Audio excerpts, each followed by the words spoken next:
Hi, I'm Mary Jurisson. I'm a consultant in PM&R at Mayo Clinic, and I'm interviewing Dr. Bruce Gans here today, who's Chief Medical Officer at Kessler Institute for Rehabilitation, and he's also a professor at New Jersey Medical School. Dr. Gans, I'm wondering, we all know your name, but I wonder if people know what drew you to rehab and what impassions you about it today? Sure, great question. I came into rehab by accident, which is a fairly common story. I had a lifelong interest in biomedical engineering, and my mother had a lifelong interest in seeing me become a physician. And so the solution to that dilemma was to do both. And so I was an electrical engineering student who did pre-med as a minor, and then I looked for universities that were foolish enough to accept me in both engineering graduate schools and medical schools, and the University of Pennsylvania did that. So I was enrolled in an MD, PhD sort of do-it-yourself program, and had my own lab where I was doing my research, which was with a group of neurologists, and I expected I was going to become a neurologist doing engineering and neurology. And my lab was right across the hall from the rehab unit, the Pearsall unit at HUP. And I had no idea who those people were and what they were doing.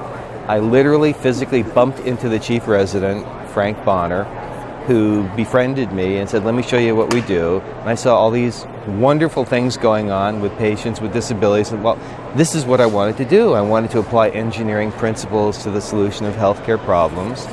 And so I fell in love with the field from that moment. And that's how I got into the field. So it was all driven to satisfy my intellectual interest to help people in the way that I thought I could. And what impassions you these days? Still the same thing. I fell in love again when I was in residency. I fell in love with children with disabling conditions, and I decided I just had to do that.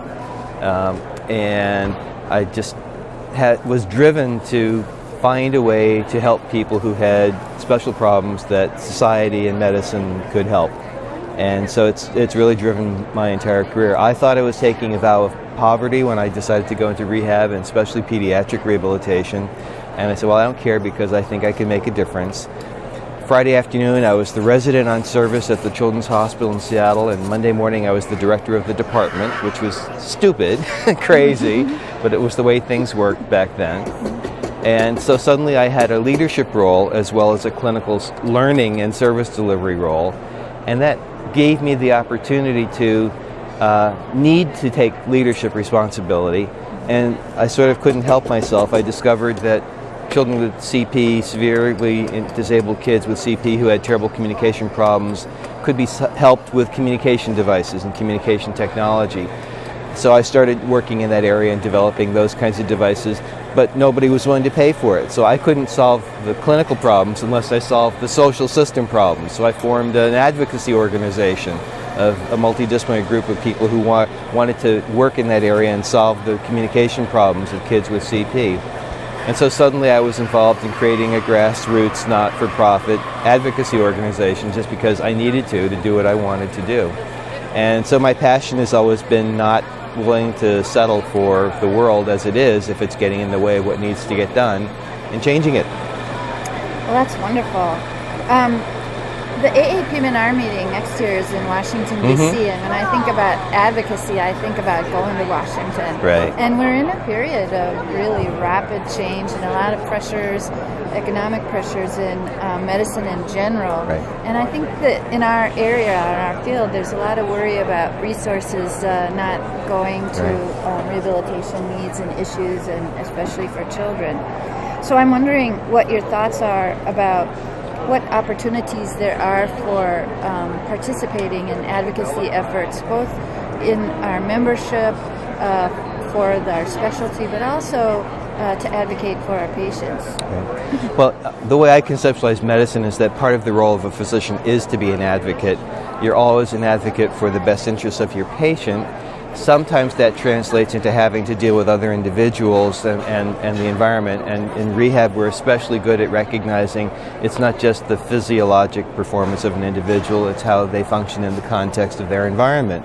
And that environment includes social and political So you almost can't help yourself as being a physiatrist to having opportunities to change the world around you, whether it's one patient at a time by advocating for a family member to become more actively engaged, or helping to get a stair access built in somebody's home, or whether you take it to a larger scale and having to see, well, there's a rule here, there's a problem with the way the school is structured, there's a problem with the way this insurance company is choosing to not be willing to pay for the service that's needed, and you start fighting with the insurance company, you start fighting with the school system, you start working to develop advocates to support for things.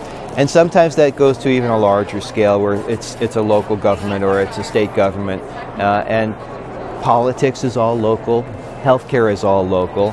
Politics is people, we take care of people. So it's really a very natural evolution of the role of a physician, especially the role of a physiatrist, to engage in people who can make a difference for their patients. So every physiatrist, probably in some way, anyone who's in the profession could look back and say, I really did advocate for that person. I really did write that letter to the insurance company. I really did make that phone call to the caseworker. I really did go to the state legislators and say, you've got to change this. I really did get angry enough to write my congressman. I really did help to elect somebody who thought about things the way I did.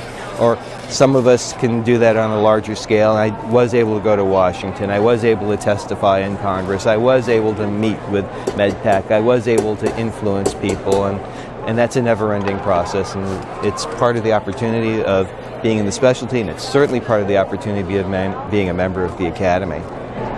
Are there special ways or specific ways that members of the Academy can advocate for their specialty? Yeah, there are. One is by doing a really good job and setting an example of a high standard of excellence in performance.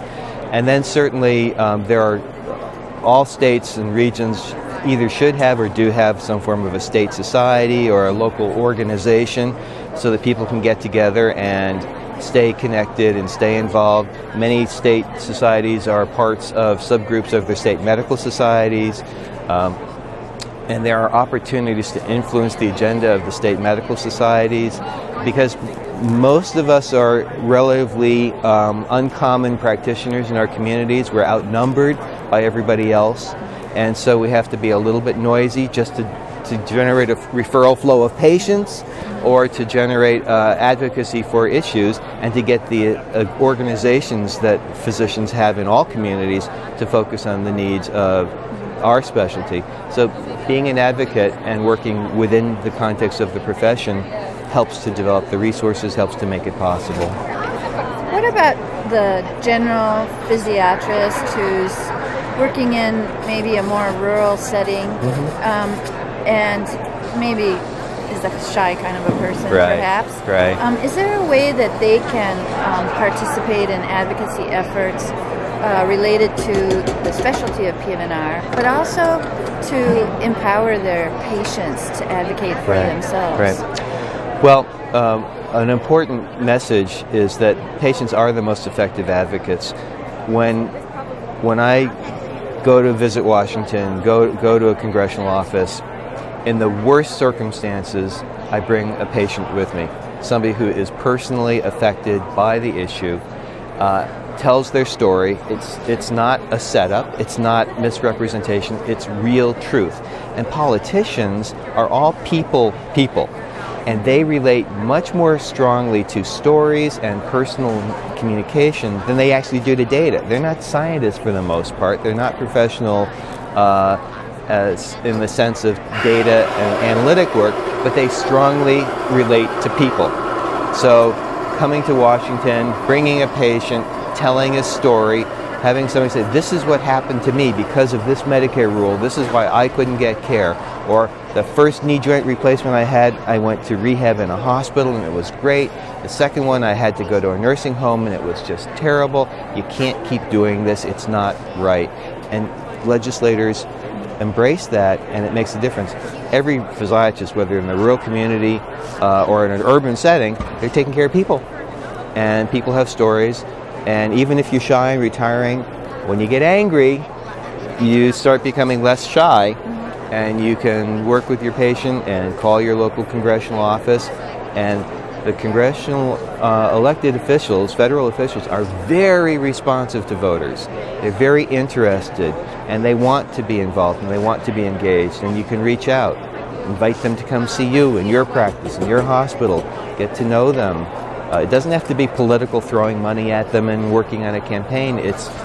They're your advocate in Congress, and you just need to feel like you have an appropriate degree of ownership of what their attention ought to be directed towards, because it's an issue important to you. And every one of our practitioners can do that. Do you have a particular story that captures your heart that you might have been involved with in an advocacy effort that you could tell us about? That's an interesting question.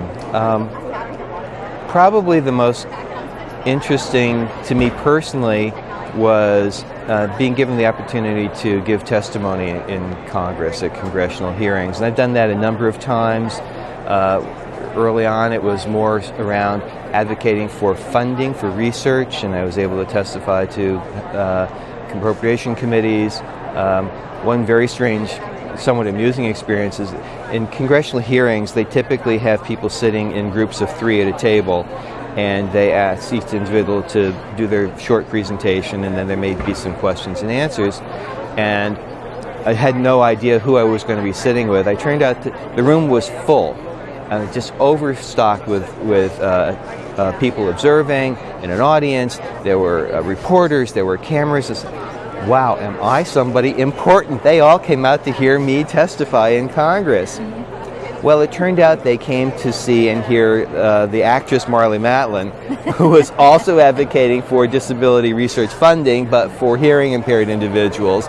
And it was like an accident that I happened to be in the room. But it taught me a lesson. Accident. It was a lucky accident, and it taught me the message that people who are in the public eye can draw attention to your issues. Kessler had the opportunity to rehabilitate Christopher Reeve with his spinal cord injury. We rehabilitated Superman. All of us know that in reality, it's a nightmare to take care of a famous person. It's a great challenge. It's a great struggle to continue doing just the right thing and not get caught up in all the stuff.